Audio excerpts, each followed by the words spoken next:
Hello everyone. I hope that you are having a wonderful Thursday afternoon. I'm here in Norwalk, Connecticut again, working partly on the Norwalk Grassroots Training and Education Project.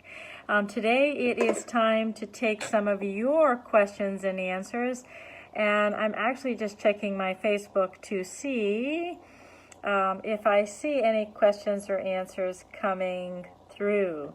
So just bear with me. Not seeing any, I wanted to share a little bit with you about some database management stuff. I think that's very, very, very important. And let me just see if I can get this up on the screen right now. I'm using too many systems here on live. But anyways, so I wanted to share with you a little bit about how to create a database manual. That has come up recently. Actually, I have been asked to do a webinar on this topic by Neon CRM. And there we go. I can see some of the comments as they come up now. So I've been asked to do a webinar training on this, and I really believe that keeping your database clean is a very, very important thing. The webinar is going to be titled Garbage In, Garbage Out, and I'm going to have the webinar in, I believe it's October as well. I'm going to be going through that webinar as part of my fall webinar series.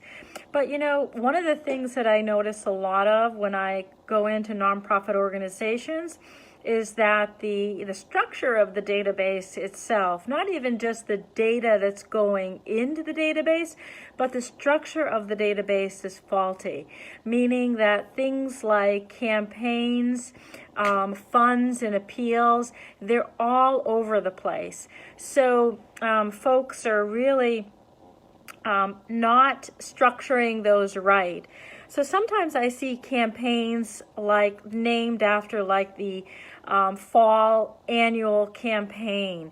And in essence, campaigns, and I just seen someone actually joining us, so if you have a question, feel free to type it into the comments box. I'm actually watching that on my laptop right now because this is your time for fundraising Q&A.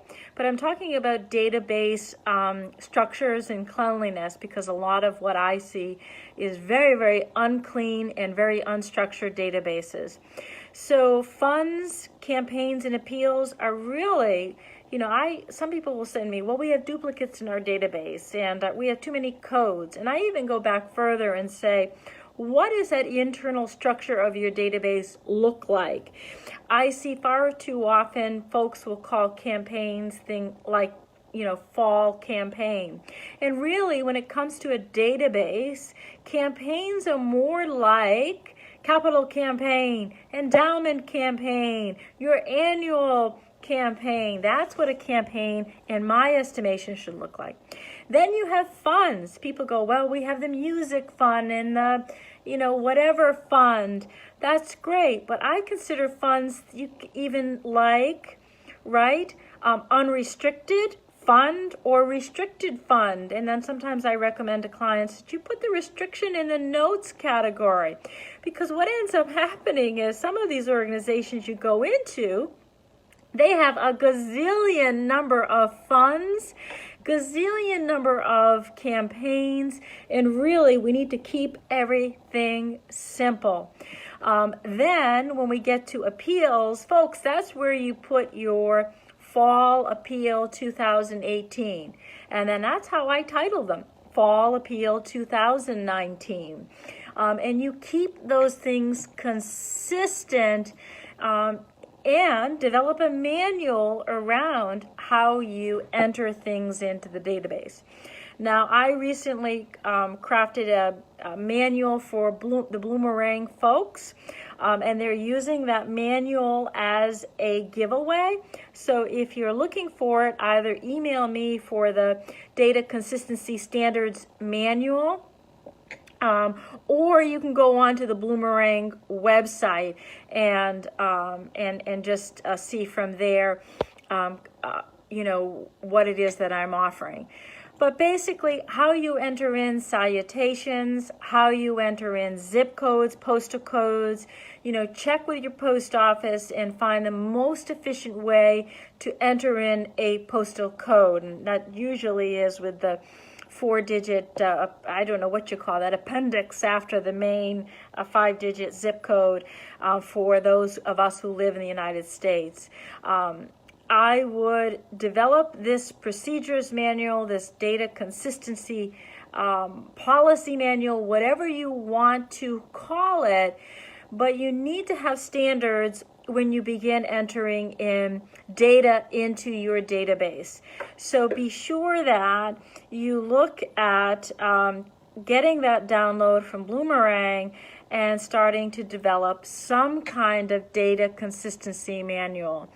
I would also highly recommend that you get your database NCOA, National Change of Address, on a very regular basis, particularly before you do a mailing, as well as some other, you can run them through deceased listings and so forth.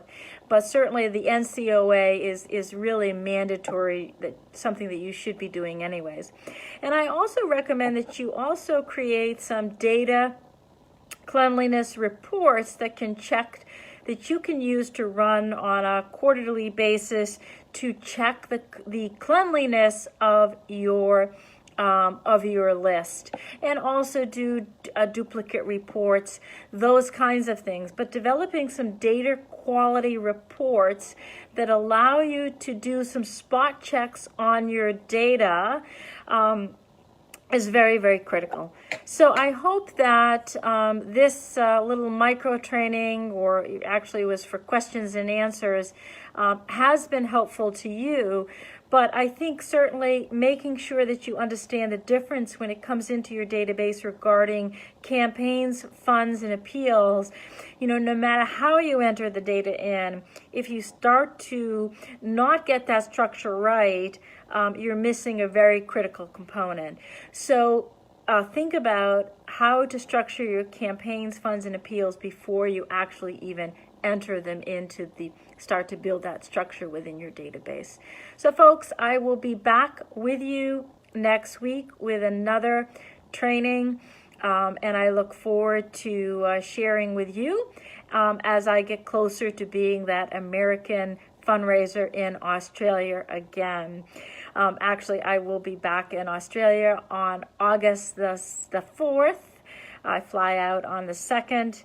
And I look forward to coming back to you from the Hibiscus Row. And I'm actually going to be meeting with some more fundraisers when I am out there, and sharing with you some more of the great case studies that I was getting from my experiences there. But I'm ready to hop off for another phone call that I have to talk about my own social media marketing. And again, if you want that database template, that database consistency manual template that I created for Bloomerang, just private message me and I'll send that out. And be on the lookout for my webinar in October called Garbage In Equals Garbage Out, keeping your database healthy, wealthy, and wise.